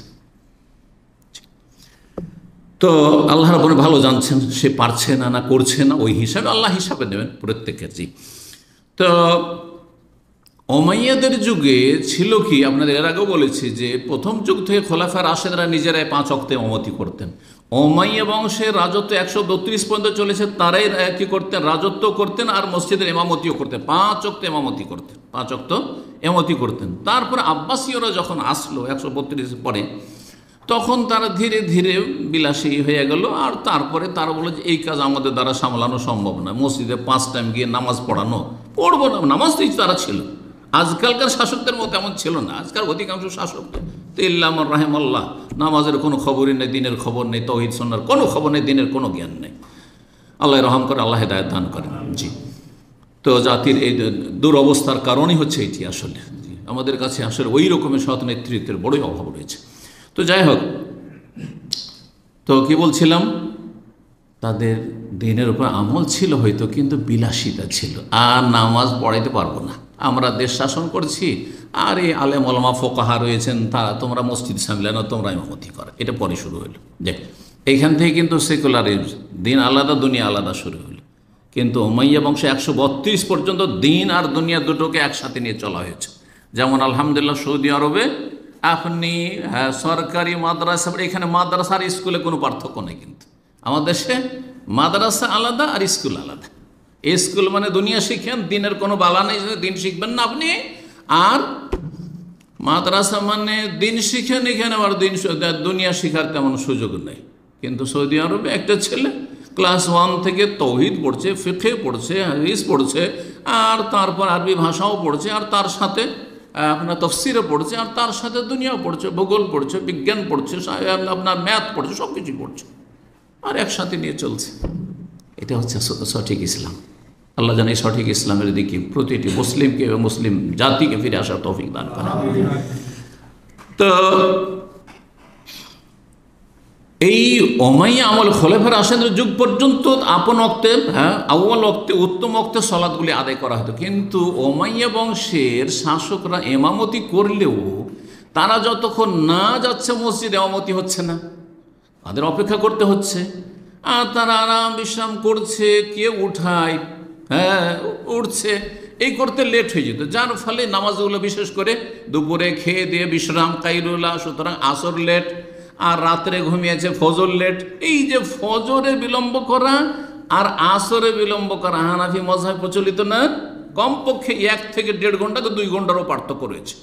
বিশেষ করে আসরে তো এরকম আছে, আর ফজরে ওই রকমই আধা ঘন্টা 40 মিনিট আগে ফজর, বরং কোনো মসজিদে দেখা যায় 15 মিনিট পরে সূর্য উঠে যাচ্ছে, মসজিদ থেকে বেরোচ্ছে, সূর্য উঠে গেল। এই হলো তাদের সালাতের দুরবস্থা। তারা নামাজের 12টা বাজিয়ে ফেলেছে নামাজের ওয়াক্তের। তো এইটা শুরু হয়েছে কখন, সূচনা এই দুটো সালাতে বিলম্ব করা, এই ভোগবিলাসী এই শাসকদের যুগে, যারা না গেলে জামাত শুরু হচ্ছে না, আর জামাত শুরু করতে জনগণ পারছেও না, অপেক্ষা করছে। আনাস রাজি আউয়াল ওয়াক্তের সালাত আদায় করছে, এদিকে জোহর শেষ করে গেছে, কিছুক্ষণ হয়নি, 10 মিনিট হয়তো হয়নি, 15 মিনিট, ওদিকে আসরের সময় হয়ে গেছে, এত বিলম্ব করে। জি। তো বলছেন আনাস রাদিয়াল্লাহু আনহু, হাযিহি সালাতু রাসূলিল্লাহ, এই হচ্ছে রাসূলুল্লাহ সাল্লাতের সময়, আল্লাতী কুননা নুসাল্লি মাহু, নবী সাল্লাল্লাহু আলাইহি সাথে এই ওয়াক্তে, এই সময়, যেই সময় আসর পড়ছি, এই সময় পড়তাম, আর তোমরা এখন জোর, তোমরা সুন্নতের খেলাফ কাজ করছো। যেটা দেখাবার বিষয়, যেখানে তাকে সম্বোধন করেছেন, কি বলে, ইয়া আম্মি, চাচা, জি, আঙ্কেল। 4 নম্বর অধিকার হচ্ছে প্রবীণদের, বয়স্ক মানুষদের ইমামতির ক্ষেত্রে কাকে আগে বাড়াবেন। নবী সাল্লাল্লাহু আলাইহি ওয়াসাল্লাম বলেছেন, যদি 2 জনে হাফেজ হয়, 2 জনে আলেম, সমান সমান আলেম, সমান সমান হাফেজ, তাহলে দেখতে হবে যে আলেমের ক্ষেত্রে আবার সুন্নাহ সম্পর্কে জ্ঞানী কতটা। 2 নম্বরে আগে কতটা কার মুখস্থ আছে এবং সালাতের ফিকহ জ্ঞান আছে। শুধু মুখস্থ থাকলে হবে না, হাফেজ কিন্তু সালাতের মাসলা মাসাইল জানা, সিজদার মাসলা মাসাইল জানা, তাহলে সে অধিকার রাখে না। সিম্পল হাফেজ যথেষ্ট নয়, সালাতের ফিকহ, সালাত সম্পর্কে সে জ্ঞানী আলেম, আর তারপরে গোটা কোরআন হাফেজ, তাহলে 1 নম্বরে। 2 নম্বরে হচ্ছে যদি দুটোতেই সমান এতে সমান হয়ে যায় তাহলে সুন্নাহ সম্পর্কে হাদিস সম্পর্কে কার বেশি জ্ঞান রয়েছে। 3 নম্বরে কে আগে হিজরত করেছে বা কে আগে ইসলাম গ্রহণ করেছে কোনো হাদিসে রয়েছে। আর তারপরে 4 নম্বরে সহিহ মুসলিম হাদিস রয়েছে যে আকবারহুম সিন্নান, যার বয়স বেশি। শেষখানে সব কিছুতে সমান সমান, হ্যাঁ সব কিছুতেই একই সাথে ইসলাম গ্রহণ করেছে, একই রকম, হ্যাঁ মদিনা থেকে 2 জনই পাশ করেছে, 2 জনের ইলম একই রকমের, 2 জনই হাফেজ সমান সমান, তাহলে দেখতে হবে কার বয়স বেশি। জি, তাহলে ইমামতির ক্ষেত্রে। তারপরে কোনো মজলিসে কথা বলার ক্ষেত্রে যদি প্রবীণ মানুষ থাকেন আর যোগ্যতা আছে আর কথা বলার সুযোগ সবার নেই, তাহলে তাদেরকে কথা বলার চান্স দিতে হবে। 2 জন এসেছেন একটা মাসলা নিয়ে, একজন যুবক ধরেন কম বয়সের, আরেকজন বেশি বয়সের, আর যুবকটা বেশি বাকপটু, সে আগেতে মাসলা জিজ্ঞাসা করা শুরু করেছে। না, মাসলা জিজ্ঞাসা করতে প্রবীণকে দেন, মুরব্বীকে দেন, জি তিনি কথা বলবেন। আপনি শোনেন। এইরকমই খাবার দাবার ক্ষেত্রে, খাবার পানীয়র ক্ষেত্রে বড়কে আগে দেন, হ্যাঁ খাদ্য হোক পানীয় হোক। এইরকমই কোনো জায়গায় প্রবেশের ক্ষেত্রে দরজা দিয়ে ঢুকছেন কোনো জায়গায়, আগে হ্যাঁ প্রবীণ ব্যক্তিকে ঢুকতে দেন। দরজা থেকে বেরোচ্ছেন, একজন প্রবীণ মানুষ বেরোচ্ছেন আর আপনি যুবক মানুষ, আগে আপনি তাহলে তার সামনে দিয়ে আপনি বেরিয়েছেন না, আপনি দরজাটাকে ধরে রাখেন আর তাকে বেরোতে দেন। এইভাবেই নবী সাল্লাল্লাহু আলাইহি ওয়াসাল্লাম শিখিয়েছেন। জি, এই মর্মে বেশ কিছু হাদিস সহিহ বুখারীতে 594, এইরকমই কয়েক জায়গায় সহিহ বুখারীতে রয়েছে। 2636, সহিহ মুসলিম 1081। বলছেন মালিক বিন হুয়াইরিস, তারা কয়েকজন যুবক গিয়েছিলেন নবী সাল্লাল্লাহু আলাইহি ওয়াসাল্লামের কাছে গিয়ে ইসলাম গ্রহণ করলেন, আর প্রায় 2 সপ্তাহের মতো থাকলেন, আর সমান সমান দিন শিখলেন। দিন শিখার পরে যখন ফিরে আসলেন, বলছেন যে কাল আনা ওয়া সাহেবুন লি, আমার এক সঙ্গী, 2 জনেই যখন ফিরে আসছে বাড়ি, যুবক মানুষ ছিলাম, যাও বাড়ি যাও তোমরা, আজদেন না তোমরা আজান দেবে। যে কেউ আজানের ক্ষেত্রে বড় হজরুরি নয় বা ইলম হজরুরি, কেউ একজন আজান দিলেই চলে। ওয়া আকিমা, একামতের ক্ষেত্রেও সেটা। ওয়ালিয়া উম্মাকুমা আকবারকুমা, যেহেতু তোমাদের এলেম জ্ঞান সমান ইসলাম সম্পর্কে সব কিছুতে সমান, সুতরাং তোমাদের মধ্যে যে বয়সে বেশি সে এমামতি করবে। যে হাদিসগুলিতে ইঙ্গিত করলাম। 5 নম্বর অধিকার হচ্ছে প্রবীণদের যে তাদের জন্য দোয়া করবেন। সবার জন্য দোয়া, কিন্তু বিশেষ গুরুত্ব সহকারে তাদের জন্য দোয়া করবেন। দেখা সাক্ষাৎ হলে দোয়া দেবেন তাদেরকে। কি দোয়া দেবেন? আল্লাহ যেন আপনাদেরকে দীর্ঘায়িত করেন, হ্যাঁ নেক আমলের সাথে, নেক জীবনের সাথে। শুধু দীর্ঘায়িত করার দোয়া করা কিন্তু আযাব। যদি কোন আল্লাহ আপনাকে কি করুক, দীর্ঘায়িত করুক, এটি কিন্তু নেক দোয়া নয়, বদদোয়া। আর এই দোয়া কবুল হয়ে যদি 120 বছর বাঁচে, আর যেমনই 80 হলে তেমনই বিছানা ধরে নিল, আর পেশাব পায়খানা বিছানায়, তার জন্য 40 বছরের আযাবেরই দোয়া হইল আপনার, তাই না? না, মোটেই না। আর জালিল ওমর, নিষ্ক্রিয় আয়ু থেকে আশ্রয় কামনা করেছেন। যেই আয়ুতে গিয়ে মানুষ নিষ্ক্রিয় হয়ে যায়, কোনো কাজ করতে পারে, নিজের কাজ নিজে সামলাতে পারে না, নিজের কাপড় পরিবর্তন করতে পারে না, নিজের পেশাব পায়খানা যেতে পারেন না, হ্যাঁ নিজে খেতে পারেন না, তাকে সব কিছু করিয়ে দিতে হয়। আল্লাহ হেফাজত করুক এরকম বয়স থেকে। জি, আল্লাহুম্মা আউযু মিন আন উরাদ্দা ইলা আরজালিল উমর, নবী সাল্লাল্লাহু আলাইহি ওয়াসাল্লামের আশ্রয় কামনার দোয়া। আমার আশ্রয় কামনার উপর 3টি সম্ভবত আলোচনা আছে বিস্তারিত, আর তাতে যতগুলি আশ্রয়ের দোয়া, নবী সাল্লাল্লাহু আলাইহি ওয়াসাল্লামের সুন্নতি দোয়া, সবগুলি সেখানে আমি কালেক্ট করে পেশ করার চেষ্টা করেছি। আল্লাহ রাব্বুল আলামিন আমাদেরকে উপকারী জ্ঞান দান করেন। তাদেরকে দোয়া দেবেন, কিন্তু আমাদের দেশের একটি দোয়া আমাকে খুব ভালোই লাগে, আল্লাহ আপনাকে হায়াত তাইয়্যিবা দান করেন বা নেক হায়াত দান করেন, হ্যাঁ দীর্ঘায়িত করেন, কিন্তু নেক জীবনের সাথে। হ্যাঁ, এই হায়াত তাইয়্যিবা মানে, আবার যারা আমাদের দেশে দোয়াও দেয় তারা তো দুনিয়া বুঝে, দিন বুঝে না, যার ফলে মনে করে হায়াত তাইয়্যিবা মানে অনেক পয়সাওয়ালা, হায়াত তাইয়্যিবা মানে অনেক সুস্থ, দুনিয়ার নিয়ামত। কিন্তু হায়াত তাইয়্যিবার আসল হচ্ছে কি? দিন, হ্যাঁ আর জান্নাত। হায়াত তাইয়্যিবা হচ্ছে দুনিয়া যতদিন বেঁচে আছেন দিনের, শহীদ দিনের ওপর, আর সহি আকীদা মানহাজের ওপর, আখলা ভালো চরিত্র, ইসলামী চরিত্রের ওপর, আর তারপরে আল্লাহর কাছে গিয়ে যেন জান্নাত নিশ্চিত থাকে। এটা হচ্ছে হায়াত তাইয়্যিবা।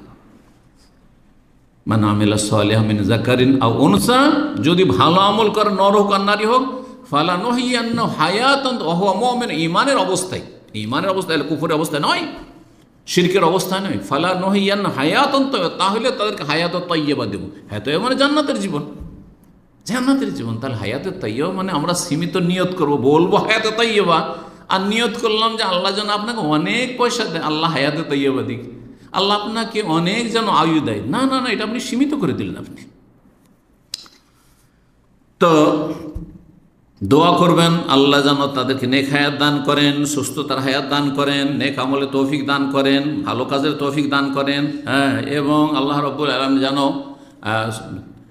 সবসময় ভালো রাখেন, ইত্যাদি ইত্যাদি, হ্যাঁ, সফলতা দান করেন, এসব দোয়া রব্বুল আলামিনের দোয়া শিখেছে সূরা বনী ইসরাইল আয়াত নম্বর 23-24 যে আয়াতগুলি রয়েছে বাপ মায়ের হক সম্পর্কে সূরা বনী ইসরাইল ইসরাতে, তাতে আল্লাহ বলছেন দোয়া শিখে কি, ওয়াকুর, বলো কি, রব্বির হামহুমা কামা রাব্বায়ানি সাগীরা, রব্বির হামহুমা কামা রাব্বায়ানি রব্বিগফিরলি ওয়া লিওয়ালিদাইয়া, জি, রব্বানা গফিরলি ওয়া লিওয়ালিদাইয়া ওয়া লিল মুমিনিনা ইয়াওমা ইয়াকুমুল হিসাব। জি, কোরআনে কারিমে 3টি দোয়া রয়েছে, জরুরি নয় যে কোরআনের দোয়াই হইতে হবে, দোয়া অবশ্যই ভালো, কোরআনের দোয়া সবচেয়ে ভালো, নবী সাল্লাল্লাহু আলাইহি সাল্লামের হাদিসের দোয়া তারপর ভালো, কিন্তু আপনি নিজের ভাষায় আরও অন্য দোয়ার প্রয়োজন রয়েছে, অন্য দোয়াগুলো নিজের ভাষায় আপনি দেবেন। জি, দোয়ার ক্ষেত্রে নিজের ভাষায় করেন আর কোরআনের ভাষায় করেন, যদি দোয়া কবুলে বাধা না থাকে সমান, কোনো অসুবিধা নেই এই ক্ষেত্রে। জি, আর না বুঝে শুধু পড়লেন আপনি রব্বির হামহুমা কামা রাব্বায়ানি সাগীরা, দোয়া পড়ছেন আর অর্থই বুঝেন না, কি চাইলেন ভাই, তো জানি না, আমি জানি যে বাপ মায়ের জন্য দোয়া, কিন্তু কি চাইলাম তাই বুঝি না, তাহলে কি চাইলেন আপনি, ঘোড়ার ডিম চাইলেন? এইরকম দোয়া করা আসলে ঠিক না, এটা আমাদের দেশীয় তরিকা, ইসলাম দেশীয় ইসলাম দিয়েও কাজ হবে না। আপনাকে বুঝে সুঝে যা বলবেন রবকে আপনি বুঝছেন, তাহলে অন্তরে কথাটা নামছে, আর আল্লাহর আরো শেষে কথাটি পৌঁছেছে আপনার অন্তর থেকে, যে অন্তর থেকে আপনি কথাটি বলছেন। একজন লোক অর্থ বুঝে রব্বির হামহুমা বলছে, একজন লোক অর্থ বুঝে লা ইলাহা ইল্লাল্লাহু ওয়াহদাহু লা শারীকা লাহু লাহুল মুলকু ওয়া লাহুল হামদু ওয়া হুয়া আলা কুল্লি শাইইন কাদির পাঠ করছে আরাফার ময়দানে অথবা যে কোনো সময় হোক না কেন, আর একজন না বুঝে পাঠ করছে, আসমান জমিনে পার্থক্য করেছে। এই জন্য এত জিকির করে ও জাহেলের জীবনে কোনো প্রতিফলন ঘটে না, সংশোধন নেই, ও বাঁকা তো বাঁকা হয়ে আছে। কিন্তু একজন জ্ঞানী মানুষ আর মুত্তাকি পরেজগার মানুষ, তার জিকিরের সাথে তার সব কিছু পরিবর্তন হয়ে যাচ্ছে, তার জীবনে বিপ্লব, ইনকিলাব চলে আসছে। তো এই রকমের যে কোনো দোয়া যেটা তার জন্য প্রয়োজন, সেই সমস্ত দোয়াগুলি করবেন, নেক দোয়া করবেন। 6 নম্বর সর্বশেষ অধিকার প্রবীণদের হচ্ছে যে তার সুস্থতার লক্ষ্য রাখবে, সুস্থ আছে কি না, না তার চিকিৎসার প্রয়োজন রয়েছে, কি প্রয়োজন রয়েছে, তার শারীরিক অবস্থা, তার মানসিক অবস্থার কথা। আর বিশেষ করে যত বেশি বৃদ্ধ হয়ে যাবে তত বেশি তার গুরুত্ব বেড়ে যাবে, আর যারা নিকটাত্মীয় তাদের দায়িত্ব আরও বেশি বেড়ে যাবে। স্ত্রী ধরেন সুস্থ, স্বামী অসুস্থ, হ্যাঁ, স্বামী স্ত্রী দুজনে বৃদ্ধ হয়ে গেছে, ছেলে মেয়েরা আছে বাড়িতে, তাদের বাড়িতে যেসব সদস্য রয়েছে তাদের দায়িত্ব বেশি, আর তারপরে আশেপাশে যারা আছে তারপর তাদের দায়িত্ব ইত্যাদি। এই নয় যে দূরে আছে তার দায়িত্ব, আর যে ঘরে আছে, আপনার 2 ভাই, এক ভাই বিদেশে রোজগার করে আপনি বাড়িতে আপনি সহযোগিতা করছেন, আর একজন বাড়িতে আছে, 2 জনের দায়িত্ব সমান নয়। এই ক্ষেত্রে শারীরিক মানসিক পরিচর্যার ক্ষেত্রে এবং তাদের পাশে বসার ক্ষেত্রে, তাদের স্বাস্থ্য শরীরের খেয়াল রাখার ক্ষেত্রে, তাদের চিকিৎসার ক্ষেত্রে দায়িত্ব ওই ব্যক্তির বেশি যে তার কাছে আছে। আর্থিক ক্ষেত্রে যে যত বেশি আর্থিক দিকে সচ্ছল, তার তখন সেই দায়িত্বটি বেশি রয়েছে। এইভাবে সমাজের যে কোনো দুর্বল মানুষ রয়েছে, এই নয় যে তার নিকট আত্মীয় নেই, ছেলে মেয়ে নেই, বা আত্মীয় স্বজন নেই, ভাই বেরাদর নেই, সেই জন্য সে অসহায় হয়ে পড়ে আছে, সে হাসপাতালে যাওয়ার প্রয়োজন, কিন্তু আপনার গ্রামের লোক অনাত্মীয়, সেই জন্য আপনি তার খোঁজ খবর নিচ্ছেন না, তাকে হাসপাতালে নিয়ে যাচ্ছেন না। এই সম্পর্কে জবাব দিতে হবে গ্রামবাসীকে। এই জন্য প্রবীণদের এই হকগুলি অবশ্যই আমাদেরকে আদায় করতে হবে। তারপরে মানুষ যখন বৃদ্ধ হয়ে যায় তখন এত দুর্বল হয়ে যায়, যেমন রক্ত চলাফেরা করে শিরা উপশিরায়, তেমন দুর্বলতা প্রতিটি অঙ্গ প্রত্যঙ্গে একবার দুর্বলতা কাজ করে। এত দুর্বল হয়ে যায়, ব্রেন কাজ করছে না, শরীর হাত কাজ করছে না, কিছুই ভালো লাগছে না, না খাবার ভালো লাগছে না, শুইতেই ভালো লাগছে, কোনো কিছু ভালো লাগছে না। এই সময় তাদের খোঁজ খবর নেওয়া, তাদের পরিচর্যা, তাদের পাশে দাঁড়ানো, তাদের যতটুকু আমাদের হক আদায় করা সম্ভব, এগুলি আমাদের করার চেষ্টা করতে, এবং এই ক্ষেত্রে ধৈর্য ধারণ করতে হবে। বৃদ্ধদের ক্ষেত্রে ধৈর্য ধারণ অত্যন্ত জরুরি। কষ্ট পেলে হবে না, বিরক্ত হইলে হবে না, মাথা খারাপ করলে হবে না, মেজাজটা খারাপ হয়ে যাচ্ছে, না না না, কোনো নেকি পাবে না, সব বরবাদ হয়ে যাবে। বাপ মা অসুস্থ রয়েছে, বাপ মা বৃদ্ধ হয়ে গেছে, তাদের জন্য সবর করতে, বিশেষ করে যদি বাবা মা হয়, দাদা দাদি হয়, নানা নানি হয়, এই ক্ষেত্রগুলি অত্যন্ত আরও গুরুত্বপূর্ণ বিষয়। কারণ তারা এমন সময় আপনার এহসান করেছেন যেই সময় এহসান না করলে আপনি এখানে পৌঁছিতে পারতেন না, এমনটা হইতে পারতেন না, কিছুই হইতেন না, আপনি থেকে যেতেন, আপনি জিরোতে থেকে যেতেন। হালাত আলাল ইনসান হিন মিনাদ দাহর, এমন একটা সময় ছিল মানুষের, লাম ইয়াকুন শাইউম মাযকুর, কিছুই ছিল না, কোনো উল্লেখযোগ্য কিছু ছিল, অস্তিত্বহীন ছিলেন আপনি।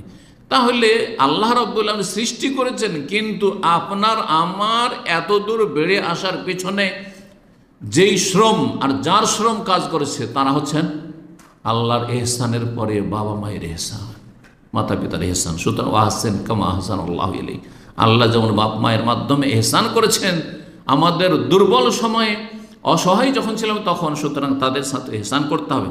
দাদা দাদির তাদের এহসান রয়েছে, হ্যাঁ, পরোক্ষভাবে তাদের এহসান রয়েছে আমাদের ওপর। নানা নানির পরোক্ষভাবে এহসান রয়েছে, যদিও প্রত্যক্ষ নয়। আপনার মায়ের ওপরে এহসান রয়েছে, আপনার বাবার ওপরে এহসান রয়েছে, সেই এহসানের কারণে আপনার ওপরে এহসান হয়েছে যে আজকে আপনি এত দূর আসতে পেরেছেন। রব্বুল আলম এই বিষয়গুলি আমাদের উপলব্ধি করার তৌফিক দান করেন এবং আমলের তৌফিক দান করেন। আর মনে রাখবেন, একটি কথা দিয়ে শেষ করছি, যে সমাজের যারা বৃদ্ধ মানুষ বা পরিবারের বৃদ্ধ মানুষ, এরা আমাদের জন্য কল্যাণকর, এরা আমাদের অকল্যাণ নয়, কল্যাণকর। এরা আমাদের জন্য বরকতের ওসিলা, বরকতের মাধ্যম, আমাদের রিজিক বৃদ্ধির একটি ওসিলা মাধ্যম, আমাদের বয়স বৃদ্ধি, আমাদের সুস্থতা, আমরা মানসিক, শারীরিক, পারিবারিক দিক থেকে সুখে থাকবো যদি আমাদের মুরব্বীদের, প্রবীণদের আমরা খিদমত সেবা করি এবং তাদের খোঁজ খবর নিই। আর তাদের সাথে যদি দুর্ব্যবহার করি, তাদের সাথে খারাপ আচরণ করি, তাহলে যেমন কর্ম তেমন ফল হবে। আজকে আপনি যৌবনকালে বা আপনি আপনার বাপ মায়ের সাথে, দাদা দাদির সাথে খারাপ আচরণ করেন, নানানের সাথে খারাপ আচরণ করেন, সমাজের যারা মুরব্বী প্রবীণ তাদের সাথে আপনি খারাপ আচরণ করলেন, আপনিও যখন ওই বার্ধক্য উপনীত হবেন তখন আপনার সাথে সমাজের যুবকরা আর অন্যরা আপনার সাথে সে আচরণই করবে। কারণ এটি হচ্ছে প্রবাদ, আর কামা তাদিন ও তোদান আরবিতে বলা হয়, সেটা হচ্ছে যেমন কর্ম তেমন ফল। জি, ওয়াহসেন ইন্নাল্লাহ ইউহিব্বুল মুহসিন, আল্লাহ বলছেন তোমরা এহসান করো, আল্লাহ এহসানকারীকে পছন্দ করেন। এই মর্মে একটি হাদিস শোনাই, দুর্বলদের ওসিলে আমাদের রিজিকে বরকত হয়, দুর্বলদের ওসিলে আমাদের আয়ু বৃদ্ধি হয়, দুর্বলদের ওসিলায় আমরা সুস্থ থাকি। দুর্বলদের কারণে, দুর্বলদের সাথে যদি আমাদের সদাচরণ থেকে থাকে।